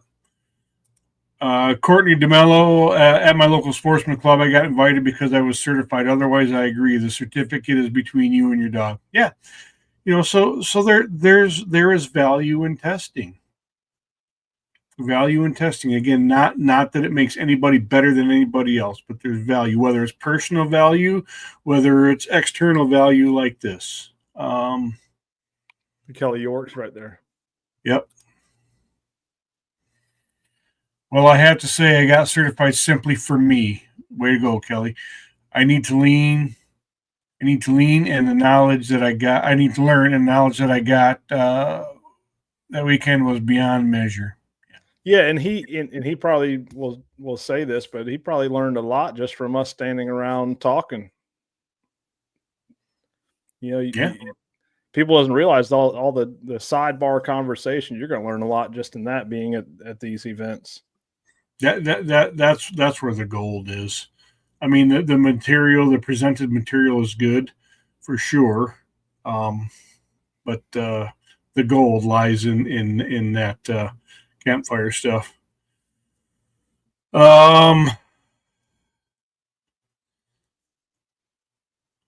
Quinn. Talk about the do and don't you can do if you find a live deer. That all depends on your state laws. Yeah, and Bob is in Michigan. He and I chat a little bit. Yeah, he's getting started, but yeah. Yeah, I think that needs to be referred to someone that knows the state laws in that state. And I do know them, but I'm not as adverse, and I'll just say, sometimes it's like Las Vegas. Yeah. So Bob, in Michigan, we do not have tracker dispatch. The hunter can dispatch with a weapon of season as long as you are registered with the state of Michigan. And if you're tracking, you're registered, because you can't legally do it unless you are registered. So that's something I don't like. I don't agree with. I hate that law is written. That's why I wasn't even going to say anything on it, because I'm sorry. That is I'm such sorry. a safety risk. No, you're good. You're good. But that's such a safety risk. Yeah. It does require, going back. Let's talk about that for a second, Kenny, because we're on there, and it is important, for states that have that rule. You talked about confidence, and where you were talking about confidence with the hunter, which I think is important. It also comes to command, in that you must have. Now we're losing you. How about now? Yeah, you're good now. Okay. I started to say it's confidence and command, and you must be in command of your track. And when my perspective is, once the hunter calls you and you show up, he relinquishes the command of that track to you. You are the track commander, and you must, with all confidence and command, be expressly clear on your expectations. That doesn't mean be a jerk by any sense, but be expressly clear and commanding in what you expect from that hunter, in term if you're going to allow him to carry his weapon or not, because you don't have to let him do it just because the state law says that he's allowed to. As the track commander, you don't have to let him. No, and if I will say this one thing you can do, and I have done this. If they're just adamant about it, I will take their ammo. I'll say when it's time, when it's time, I will give you your one Barney Fife bullet, and I will let you know. I mean, because just go listen to One Track Mind podcast with Ron Slifer and listen to his story of being shot in the leg with a crossbow. Yes. What, 2 centimeters away from death. From slicing the femoral artery, which would have equaled death in all practical scenarios. That is right. So, I do the same thing. I do that when I do let the hunter carry. If it's a firearm, I take their ammo, and then I make them show clear. I make them open their chamber, show clear, and then, like you said, I'll give them. And I've used that phrase before. I'll give you your Barney Fife if we need to do it. Now bows, compound bows a little bit different. You're not allowed to walk around with an arrow knocked or anything. But Bob, we can talk about it more if you want to. Feel free to give me a shout. Michael back talking when you told the story. He says he was more upset because he felt like he failed his dog, and he did say that day. Yep. Yep. But Adam Hatt, I have 100% been frustrated on a track and messed up my dog. That dog tracker connection goes deeper than I think we know. Oh, yeah. Yeah. Yeah, for sure. Yeah.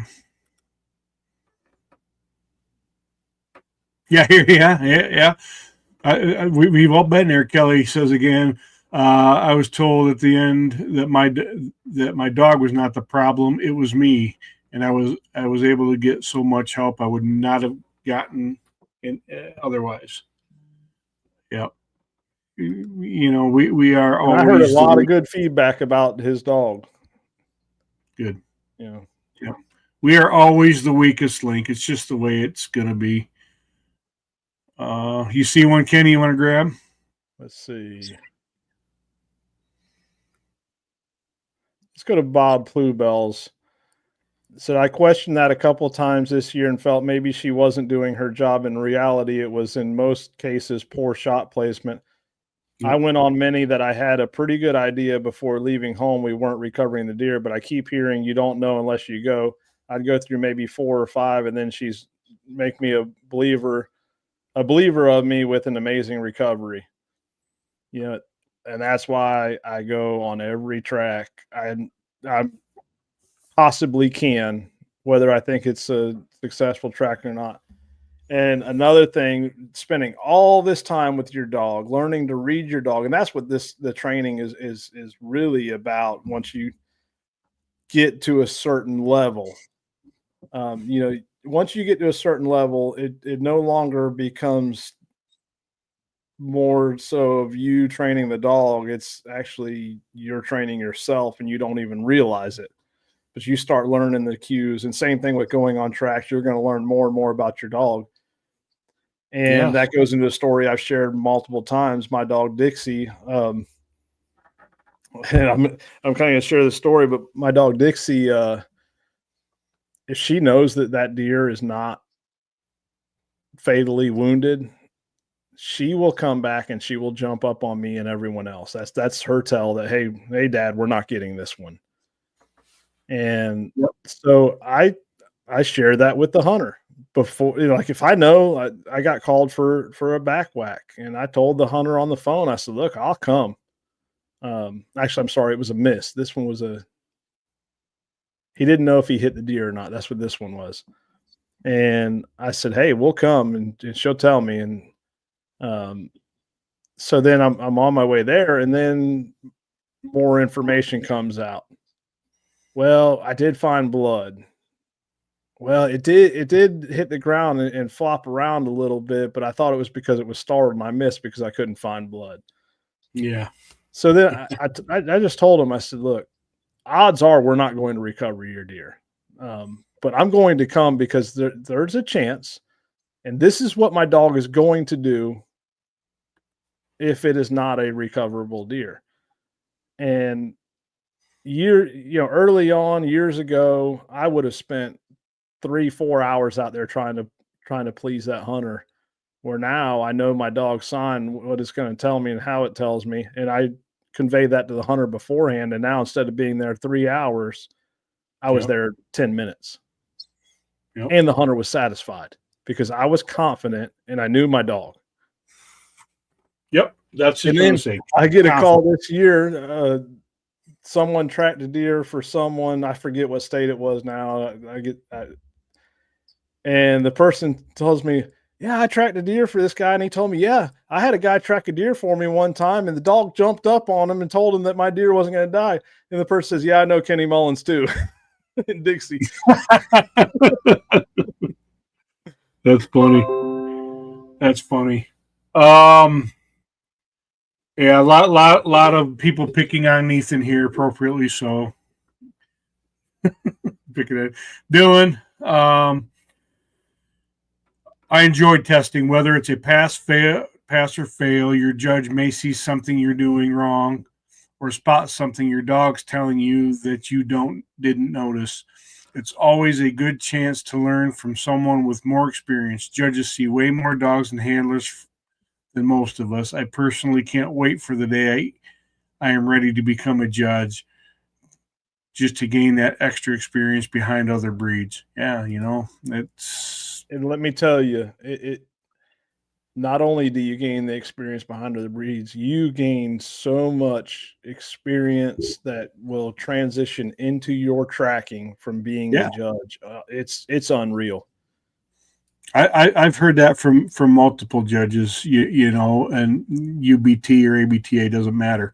I get that a lot, and and this comes from people who I have very strong connections with, for sure. I'd like to touch on Norman Park's comment there. I was just going to pull it up. Yep. Norman says, I quit counting recovery several years ago. I know that we find and don't find lots of deer. We are 100% on effort, and no doubt. And I will say this, I don't put a lot of emphasis on numbers anymore. as far as displaying them to the general public or even to fellow trackers. Why is it good to keep that information and keep those records and detailed records? Because it will show you your training opportunities in the off season. Yep. That's what your record should be for. Yep. I agree. And I think this is worth putting up. The people I've met testing have been invaluable. The judges after the fact have always been a phone call away as well. You know, and to me that just speaks to the philosophy of the betterment of the tracking community. And if you're doing it for the right reasons, none of us own tracking, no organization, no person, no network, nobody owns this stuff. And there's no reason to feel threatened by it because there's just no reason for it. So back to the philosophy we read it at the top of the show here is it's about sharing knowledge. It's about being inclusive. And I think now, sharing knowledge is in the mission. One of the guiding principles for judges we use the word inclusive, so it's all right there, man. So I'm glad that's been your experience. We got to go to Dylan Major's comment right there. Right here? Yep. We can all learn a lesson from Ron Slifer on hunters having loaded weapons. We can also learn from Ron Slifer why to not shoot a 2-blade rage. Oh, yeah. I know what that's about. Yeah, that's right. Darren Miner podcast even says if that broadhead would have been turned horizontally instead of vertically, it would have hit the artery. So what do you think happens to a deer? What would have happened if it was a fixed blade, a bad to the bone Muzzy? Yeah, Muzzy bad to the bone was my favorite broadhead for a long time, 30 years ago. But you're exactly right. Now you're frozen, Kenny. But, can you hear me? Yeah, you're good. So just to put a little color on that, and I don't want to. No, I'm not going to, because you need to go listen to Matt and Lindsay's One Track Mind podcast and listen to Ron on the podcast. It's a really good show. Ron is just a great storyteller, but he's not telling. He's telling stories, but they're real stories, and a lot of it's relatable, and there's lessons to be learned. Yep, educational value. Particularly when he starts talking about his unfortunate incident of getting shot. That is goddamn well. Everybody getting carjacked. And then we add the humor, getting carjacked, and listen to him the conversations he's having with his kidnapper. What in the world? That was freaking funnier than crap. I got to admit it. But guys, go listen to that. Just check out the One Track Mind anyway. There's a lot of good stuff there. Richard Womack's comment right there. Why not just make the rule that no guns aside from yours goes on the track? You can. That is a rule. Yeah. I mean, that is a rule for me. Now, I have had incidents where a hunter we have a lot of bear in our area, a lot of bear. And we have hunters that are terrified of bears for whatever reason. And so I do run across people that are so afraid of the bears that they will refuse to leave their firearm. Mm-hmm. And in that case, sometimes I'll just load my dogs up and go, or sometimes I'll just tell them, if at any point I want them right beside me at that point. I don't want them behind me. I want them right beside me. And even then I worry about my dog. So I just tell them, hey, if we get into a base situation, you do not run to those dogs. And if they do, I call my dog off of it. Yep. Yeah. So if that does happen, there's some extra safety precautions I take there. Yeah. I've only had one situation, two. I take that back, two in my moderately experienced tracking career where the hunter had the opportunity to dispatch, and they were both during bow season. The hunter had to go back to the truck to get his bow. It was 19 hours after the shot. It was still alive on a low lung liver, and then the other one was just this weird kind of leg brisket hit with a crossbow. But I've never had one with a gun, and I don't really want one with the gun, but it's coming. It'll happen. I had a game warden shoot over my dog, like literally between my head, the hunter's head.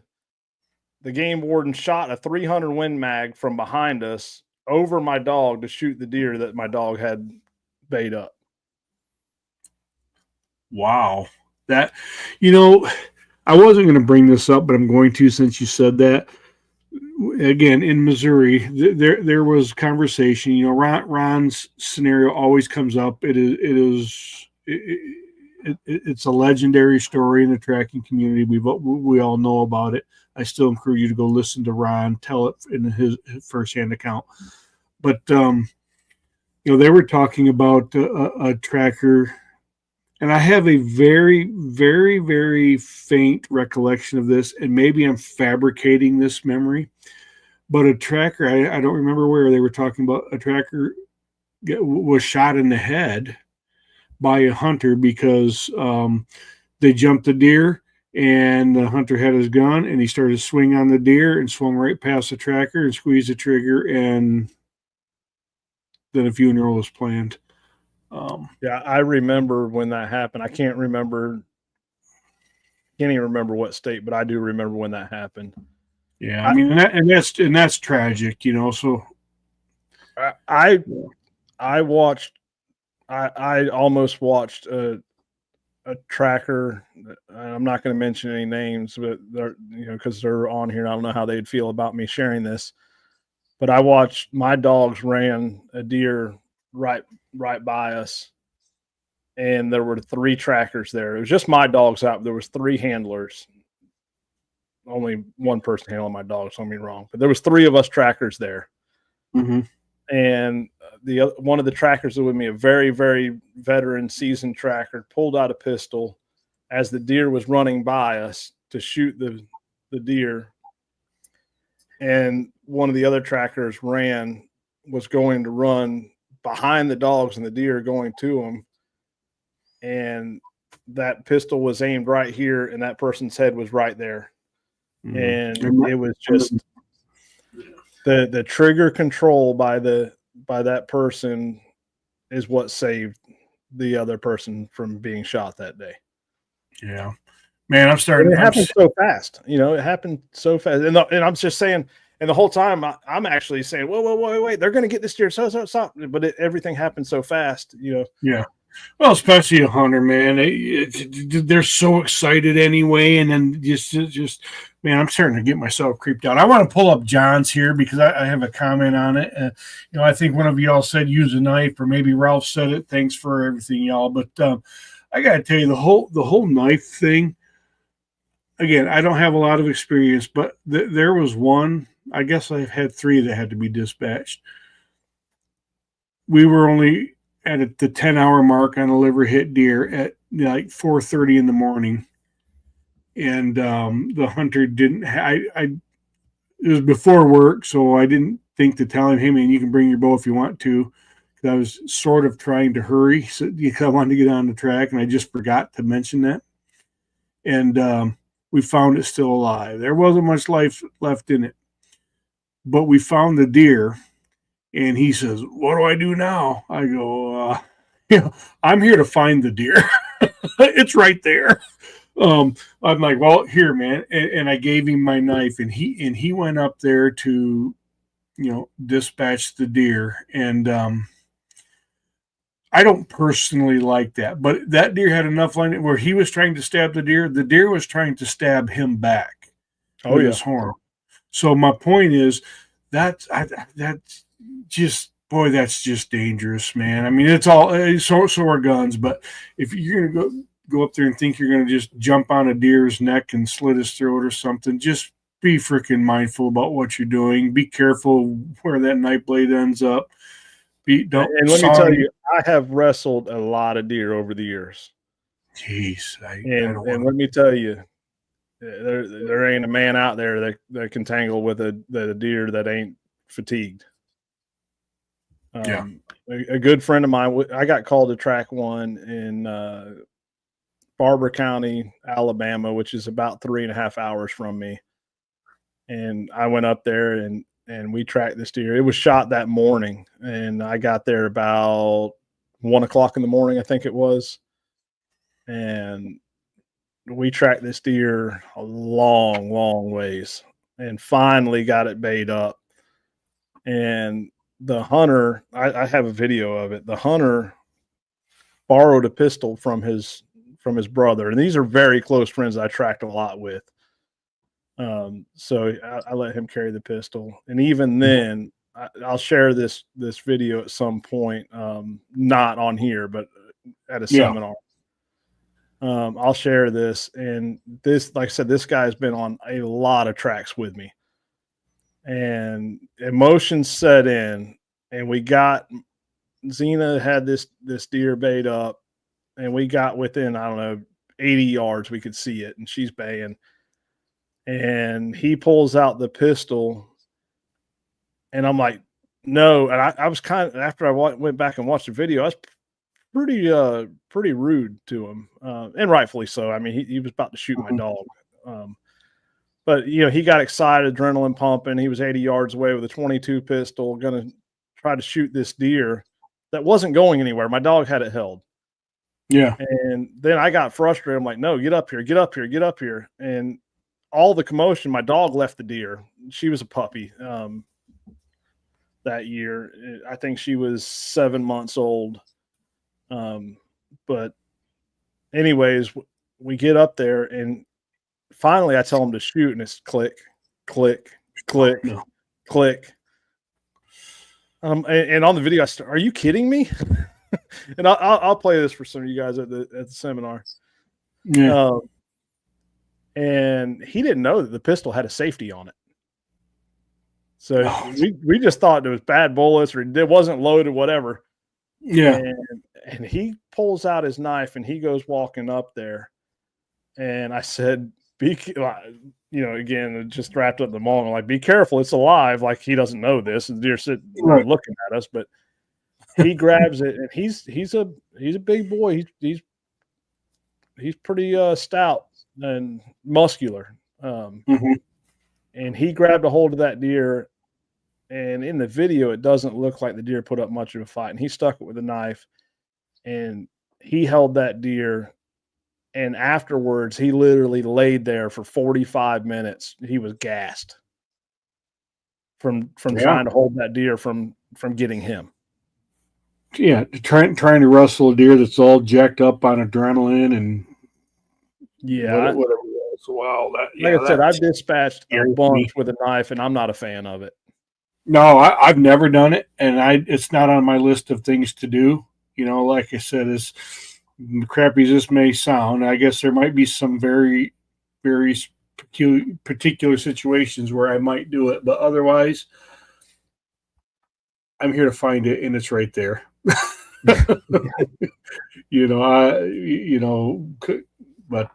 So let's read. I want to read Ethan's, and then let's touch on Randy's because it ties into Ethan's, Kenny. And if we're talking about safety and words of wisdom and being in command of a track. And Calvin, yes, I did see your comment about the new T-shirt for me saying "Track Commander." Yeah, I'm going to send my order to the printer.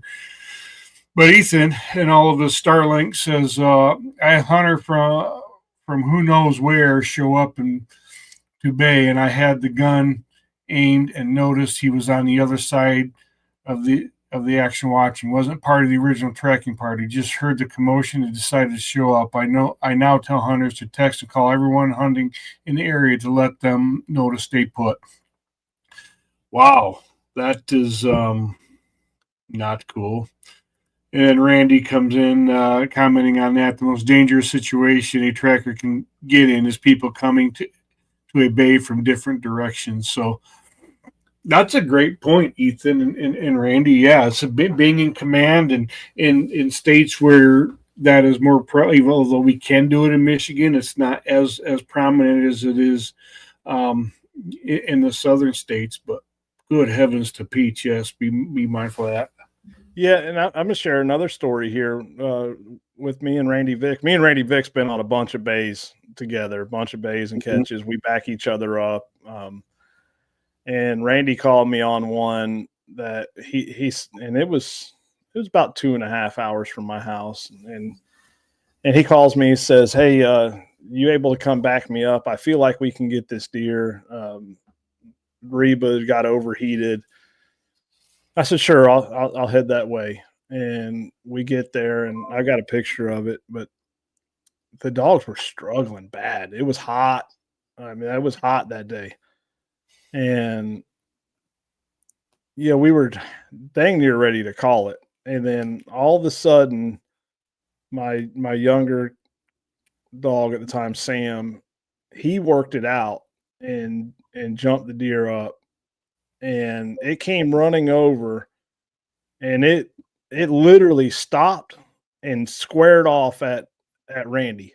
It looked at me, it looked at Randy. The hunter was behind us, and it looked at me, looked back at Randy again, and lowered its head down and was coming wide open. Randy put himself in between a little pine tree and the deer, and I really didn't have anywhere to get behind at the time. But luckily, my other dog Xena, she saved the day and put the deer down before it could get to us. But there again, the experience, we made sure that hunter stayed behind us, and I would have taken the brunt of that deer before I let it go to the hunter. But things can happen fast. I can think of another one. I got called to track a deer, and it was in this you guys may not know what they are, but the tie thicket, just really thick, bushy stuff we have here in the swamps in my area. And the deer was bedded up in that, and the dog went in there. And when the dog did, that deer came out, and it came running straight at me. And I literally jumped in the air, and his head was down. He was charging me. I jumped in the air and literally landed on the deer.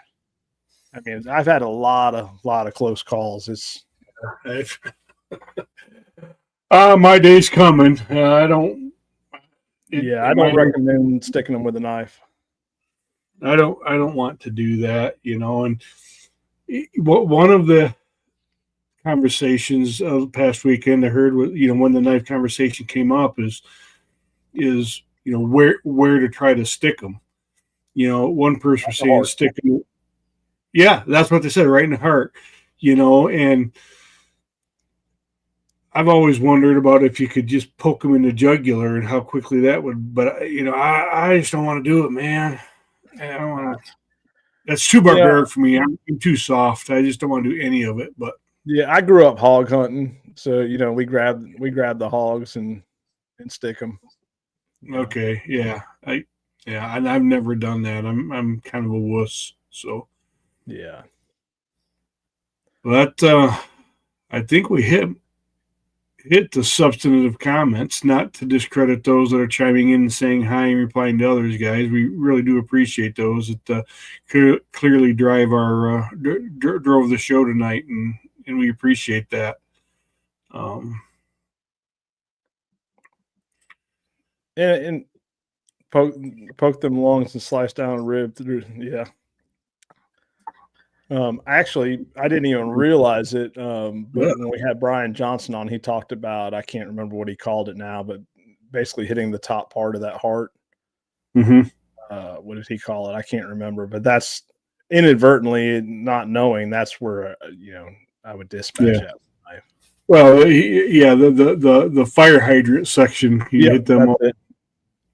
Those major arteries. That's his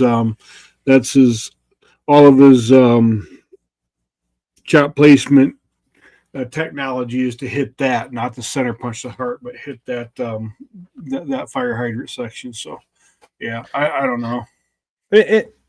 And although we started off with testing, and I'm glad, we got some of that in, and it opened up the door for a lot of this stuff. Absolutely. which I think is great. And, if you really want to know more about our testing, we do have resources on our website, and Ethan actually shared a link in the comments. So, Yep. we touched on the basics and some reasoning behind we do what we do. And just, if you go read the documents, I don't think we need to sit here and elaborate on it a bunch, because we have already. I think there's more value in the questions that you guys are asking. And, Yes. I appreciate it, because sometimes, you guys asking these questions brings up stuff that I, put on the back shelf. And, I'm glad you bring it back. Yeah. Just things I take for granted, I forget about sometimes. Yeah. Yeah. Get it off the shelf, dust it off, and make it fresh again. Yeah. I totally agree.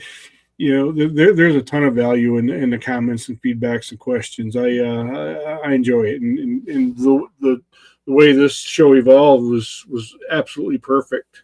So, yeah. And Matt, I know we have a tentative schedule lined up, but, and I hope you don't mind me sharing this. But we've kind of been looking at changing things up a little. yeah. Yeah. No, please share. Yeah, absolutely. Yeah. So, one thing we're looking to do is we're going to start highlighting some more trackers and hunters, and getting them on for, a little bit of Q&A, and let's hear your story. What got you into tracking? What dog Yeah. do you have? What training techniques do you use? So if that's something you're interested in, and you would like to be a guest, just reach out to us. And we'd love to have you. Yeah, exactly right. And if you have a recommendation for a topic or something, maybe we could have a viewer topic night or something, which is really kind of what the comments turn into. But send us something to jumpstart a conversation and on a topic that you like. But you're right, Kenny. The stories that were shared here today, and stories shared in the comments, that there's a lot of value in that. And some of the feedback, I got to tell you this, some of the feedback that I've gotten from my own little hobby podcast is, I really wanted it to be, have elements of learning in it. And I try to get people on that can do some version of learning. But, I got some feedback very recently that, the stories, just trading tracking stories with Matt Davis and then Dave Medore. People, the feedback I got is people really enjoy that, because they're picking stuff up. I got a lot of feedback from this live stream or regarding these Tuesday night lives, as well as my own podcast last weekend in Missouri. And I was a little, flattered and humbled, and felt pretty good about it. People enjoyed the content, and we don't always have to have some in-depth intellectual topic. I mean, everything we talk about is intellectual. I mean, come on. But stories, there's lessons to be learned in stories. Right. And people enjoy that. Now, we're still going to have Brian Johnson on. That was a huge show. We're going to have him back for part 2. We're still going to do that type of stuff. But Kenny, you're 100% right. Based on that personal feedback I got, and I didn't tell you that today when we were having that conversation, but that's really kind of how we want to start to shape these out a little bit, and these real world, just grassroots conversation is what it's about. That's right.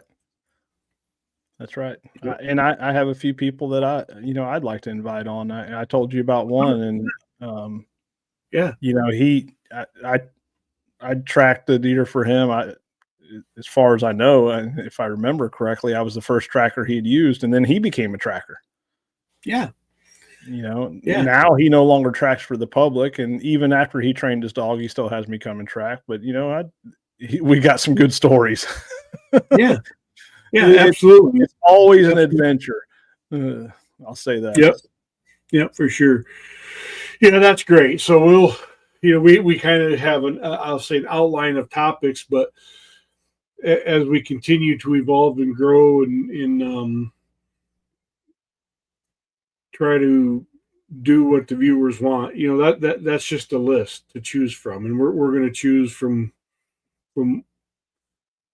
what people can get the most out of. And sometimes it's not always about deep thinking. It's about just sharing stories and the impacts that tracking has had on their lives or one tracker's had on another and all that stuff. So I'm rambling now, but yeah. And even like I said, even bring on some people that aren't trackers, but they've utilized trackers, and we can learn. Oh, yeah. I call it on mine a tale of the track. If you use a tracker, come tell your story. I love to hear it from the hunter's perspective. I love to hear what the hunter was thinking while he's behind me. And my dog's doing what the dog does. One of them was, he says, he told the story about how he looked around at his buddy and give the what the hell is this dog doing? And he goes, "Oh, he's standing over my deer." I'm like, "Oh, I didn't know you did that." So yeah, that's fun stuff. Folks. Yeah. You see a comment right there. Perry Lawrence says, "Same here. You got me into it after that track from hell." So Perry just invited himself on here without realizing it to share that story about the floating hat. Perry, next week's episode is now titled Perry Lawrence and the Floating Hat. Get it ready, Perry. Perry Lawrence and the Floating Hat. Yep. Sounds like a Nancy Drew mystery book. Oh, we had a great time on that track. For sure. Then the story shall be shared. All right, buddy. Well, I think we're kind of at a natural point here. Couple hours in, great questions, great comments. Perry thinks that's funny, but Perry, we're serious about you coming on, so I'm serious when I say be ready to row, bro. But anyway, guys, I think we're there, Kenny. Any parting thoughts, bud? No, and just get out there and work your dog. If we started off with testing, I'm gonna end it with a little bit of testing stuff. Even if you don't want to test, that's fine. Yeah, it's completely fine. But get out there and work your dog. Get out there and work your dog. Questions on testing, like Kenny said, the material's out there. Give any one of us a shout. We never don't like talking about tracking and testing. So you have your questions every day. That's my life every day. Yeah. If you have a question, don't let it go unanswered. With that, I think that's it, guys. So till Tuesday, more of the good, less of the bad. Thank you all. Appreciate everything. We'll talk soon, guys. Thank you.